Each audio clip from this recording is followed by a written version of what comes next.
Walhamdulillah nahmaduhu wa nasta'inuhu wa nastaghfiruhu wa nastahdih. Allahumma salli wa sallim wa barik ala habibina Muhammadin wa ala alihi wa sahbihi wa sallim ajma'in. Allahumma ij'al jam'ana hadha jam'an marhuma wa tafarruqana min ba'dihi tafarruqan ma'suma waghfir lana wa li abaina wa ummahatina wa sairil muslimina wal muslimat min masyariqil ardi ila magharibiha birahmatika ya man anta ala kulli syai'in qadir. Wa qala ta'ala ya ayyuhalladzina amanu idza laqitum fi'atan fathbutu wadhkurullaha katsiran la'allakum tuflihun.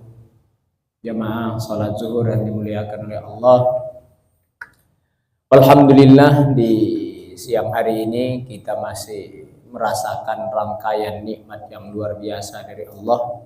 Syukur kepadanya atas segala rahmat dan ridhonya. Mudah-mudahan seluruh amaliyah ibadah yang sudah kita kerjakan mendapat penerimaan dari Allah Subhanahu wa ta'ala. Kemudian yang kedua, tak lupa berselawat salam kepada Nabi sallallahu alaihi wasallam. Allahumma shalli ala sayyidina Muhammad wa ala ali sayyidina Muhammad. Qudwah kita baginda Nabi sallallahu alaihi wasallam.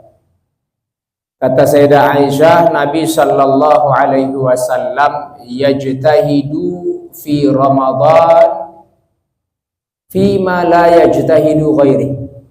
Nabi kalau sudah masuk bulan Ramadan, beliau lebih bersungguh-sungguh.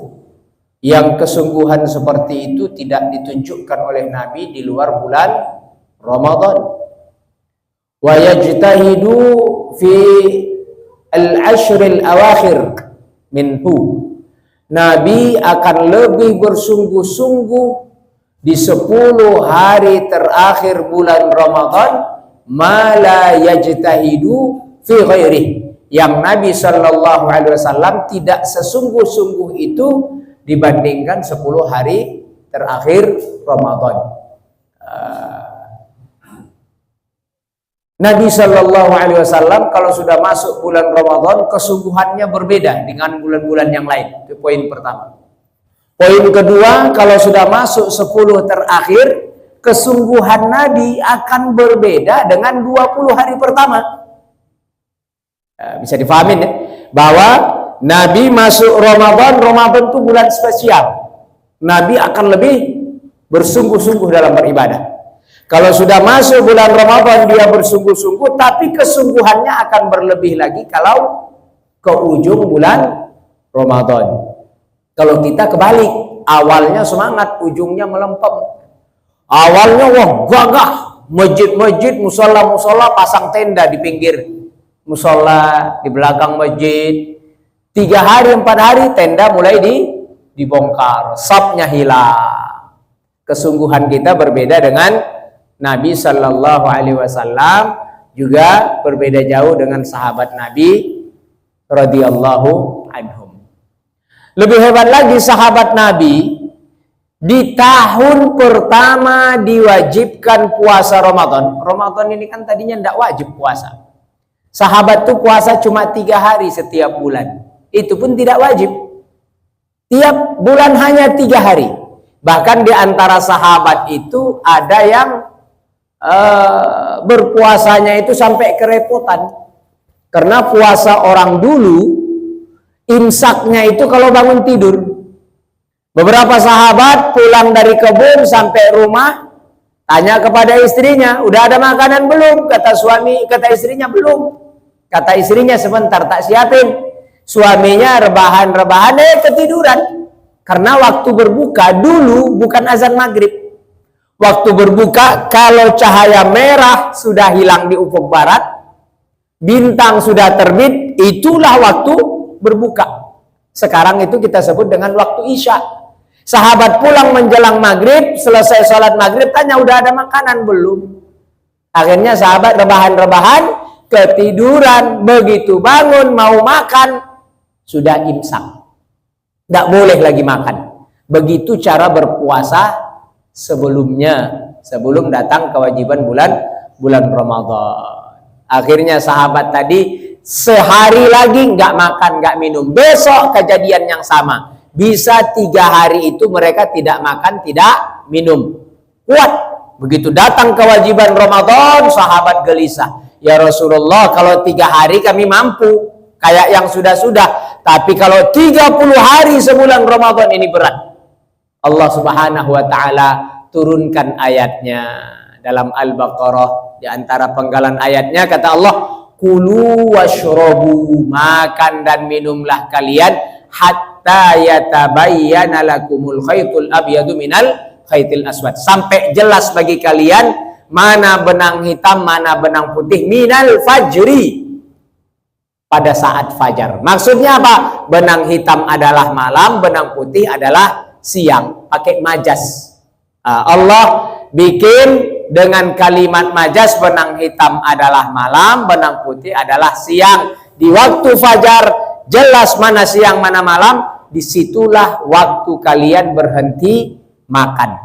Maka sejak saat itu para sahabat pun berpuasa dengan terlebih dahulu sahur. Sebelumnya mereka tidak sempat sahur, karena banyak di antara sahabat yang tertidur bangun-bangun sudah imsak, bangun imsak. Jam berapapun mereka bangun, karena malam sudah jadi, bintang sudah terbit, cahaya merah di ufuk barat sudah hilang, maka imsak setelah mereka bangun. Masya Allah. Di tahun yang sama terjadi perintah berperang. Kaum musyrikin datang dari Mekah untuk memerangi Nabi dan para sahabatnya.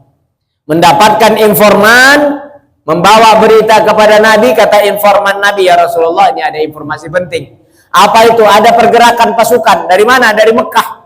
Berapa kekuatan mereka? Kekuatan mereka 1000 orang lebih. Maka Nabi Shallallahu Alaihi Wasallam ajak musyawarah sahabatnya. Kata Nabi, kita tunggu di Madinah atau kita tunggu di luar Madinah? Masya Allah, sahabat-sahabat Nabi yang muda, semangat perangnya tinggi. Kata mereka, ya Rasulullah, kita tunggu di luar, jangan sampai mereka masuk ke dalam. Pertimbangan sahabat sederhana, kalau mereka menang, yang kalah cuma kita. Kalau nunggu di luar, yang terbunuh cuma kita yang di luar, yang di dalam Madinah aman. Maka usulan itu logis bagi Nabi, diterimalah oleh Nabi Shallallahu Alaihi Wasallam. Oke, berarti kita tunggu musuh di luar. Nabi pun pulang, pakailah baju perangnya. Ini perang perdana. Belum ada sejarah peperangan dalam Islam. Belum ada. Sebelumnya itu Nabi dan para sahabat hanya bela diri saja, menghindar saja. Tidak mau bentrok, tidak mau menumpahkan darah. Tapi begitu perang Badar, mulai difa'anin nafs.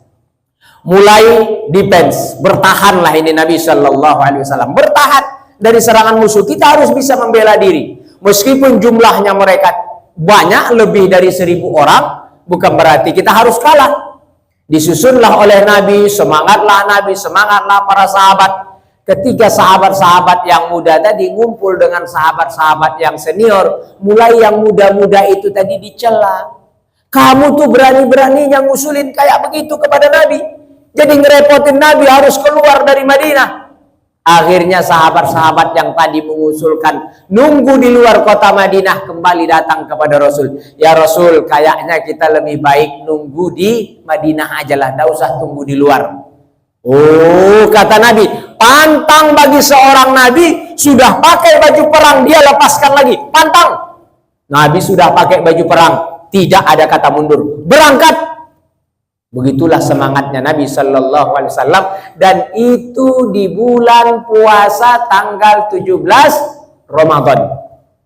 Bayangin, 17 Ramadan mereka masih semangat. Kita kalau 17 Ramadan udah pengen mudik aja, pengen pulang itu. Ya, hati udah di kampung halaman, badan masih di sini bekerja melakukan kegiatan, tapi hati udah enggak tahu tadi mana itu. Nabi dan para sahabat tanggal 17 Ramadan keluar di sore hari, di malam Jumat berangkat. Masya Allah. Ada beberapa poin sampai titik ini yang dilakukan oleh Nabi Sallallahu Alaihi Wasallam. Pertama, perang ini adalah difa'u anin nafs, bela diri. Karena musuh yang datang, Nabi bukan menyerang, tapi musuh yang datang. Yang pertama. Yang kedua, qillatul adad, la qillatul adad. Betul jumlah sahabat dikit, 314. Ini angka tengah. Ada yang mengatakan 313, ada yang mengatakan 315. Kita ambil tengah, 314 orang akan berhadapan dengan 1000 orang. Kita bisa bayangkan, berarti 1 banding 3, 1 banding 3. Yang lebih hebatnya lagi, kaum musyrikin yang datang 1000 orang itu memang jagoan perang, terlatih, berpengalaman. Sementara sahabat-sahabat Nabi mayoritas petani, orang-orang kebun, nggak pernah perang, pegang senjata sekadar senjata biasa, parang, pedang biasa, bukan pemanah, bukan petombak. Itulah sahabat-sahabat Nabi. Pertama, jumlahnya sedikit, kedua, tidak berpengalaman. Sahabat Nabi Sallallahu Alaihi Wasallam. Tapi bukan berarti kalau sedikit tidak berpengalaman lantas kalah. Kalau disiapkan, kalau dibentuk, disusun, maka insya Allah kemenangan akan datang. Disebut dengan istilah asbabun nusrah. Sebab-sebab kemenangan itu ada 2. Ada materi, ada immateri. Materi mungkin senjata, orang yang pegang senjata. Immateri ruhiyahnya, spiritualnya, kesabarannya. Maka Allah Subhanahu wa taala mengingatkan di ayat yang tadi, kata Allah, ya ayyuhalladzina amanu, wahai orang-orang beriman, idza laqitum fi'atan, kalau kalian ketemu dengan musuh, sekelompok musuh, fasbutu, teguhkan kaki kalian, jangan kabur, jangan lari. Wadhkurullaha katsira, banyak-banyaklah menyebut Allah, la'allakum tuflihun, semoga kalian beruntung. Allah ingatkan orang beriman, ini pengalaman pertama kalian menang. Kalau kalian berhadapan dengan musuh, fasbutu, kokohkan kakimu, kuatkan, jangan gentar. Karena satu yang gentar akan membuat yang lain ikut gentar. Perintah Allah Subhanahu wa taala. Lalu Nabi dan para sahabat keluar, kembali lagi bermusyawarah. Nabi Shallallahu Alaihi Wasallam bukan mentang-mentang dia Nabi ambil keputusan sendiri, tidak. Nabi Shallallahu Alaihi Wasallam kumpulkan beberapa sahabat. Kata Nabi, apa yang harus kita lakukan nih? Ini perang perdana. Nabi pengen dengar dari sahabat-sahabatnya, kita ngapain ini? Masya Allah. Banyak sahabat mengusulkan kita di sini, kita begini, kita ini. Usulan sampai seorang sahabat yang muda mengatakan kepada Rasulullah, ya Rasulullah, kita cari tempat paling strategis, tempat yang paling aman, tempat yang paling posisinya menang. Akhirnya dipilihlah tempat itu adalah daerah Badar. Ada satu sumur, andai kita perang, sumur ada di wilayah kita, musuh kehausan, kita menguasai sumur. Masya Allah, ini bukan perang senjata lagi, perang psikologi sudah. Air ditumpahkan di depan musuh yang sedang kehausan, itu bikin down musuhnya. Air ditumpahkan sehingga musuhnya down. Masya Allah, sampai poin ini ada yang dilakukan oleh Nabi apa? Wasyawirhum fil amr, selalu musyawarah. Meskipun dia Rasulullah tidak memutuskan perkara sendiri, Nabi kumpulkan para sahabat. Ayo usulan apa ini? Bagaimana ini? Karena masing-masing belum berpengalaman. Tidak ada yang tentara profesional di situ. Sampai diberilah usulan kepada Rasulullah. Usulannya logis, disambut oleh Nabi Sallallahu Alaihi Wasallam. Kemudian Nabi nanti berdoa. Berdoa Nabi. Nabi angkat tangannya. Selendang yang ada di pundak Nabi jatuh. Jatuh dari tubuh Nabi Sallallahu Alaihi Wasallam, menunjukkan saking tingginya Nabi mengangkat tangan dalam berdoa. Sepakat para ulama bahwa berdoa mengangkat tangan hadisnya mutawatir maknawi. Tidak ada hadis yang lebih tinggi derajatnya dibandingkan hadis mutawatir. Jadi hadis mutawatir adalah hadis yang derajatnya paling tinggi. Nabi berdoa kali itu mengangkat tangannya tinggi sampai selendangnya jatuh, diambil oleh Abu Bakar As-Siddiq. Abu Bakar As-Siddiq berdoa Nabi sallallahu alaihi wasallam. Di antara penggalan doa Nabi sallallahu alaihi wasallam, apa kata Nabi? Intuhlik hadhil isabah, kalau kalah pasukan ini ya Allah, lan tu'bad abadan fil ard, tidak akan ada lagi yang menyembahmu di bumi. Kenapa? Kalau pasukan ini kalah, Rasul dalam pasukan, Rasul terbunuh, gak akan ada lagi orang yang menyembah. Karena Nabi sallallahu alaihi wasallam adalah khatamul anbiya wal mursalin. Dia nabi terakhir. Kalau nabinya terbunuh, ya gak akan ada lagi yang menyembah.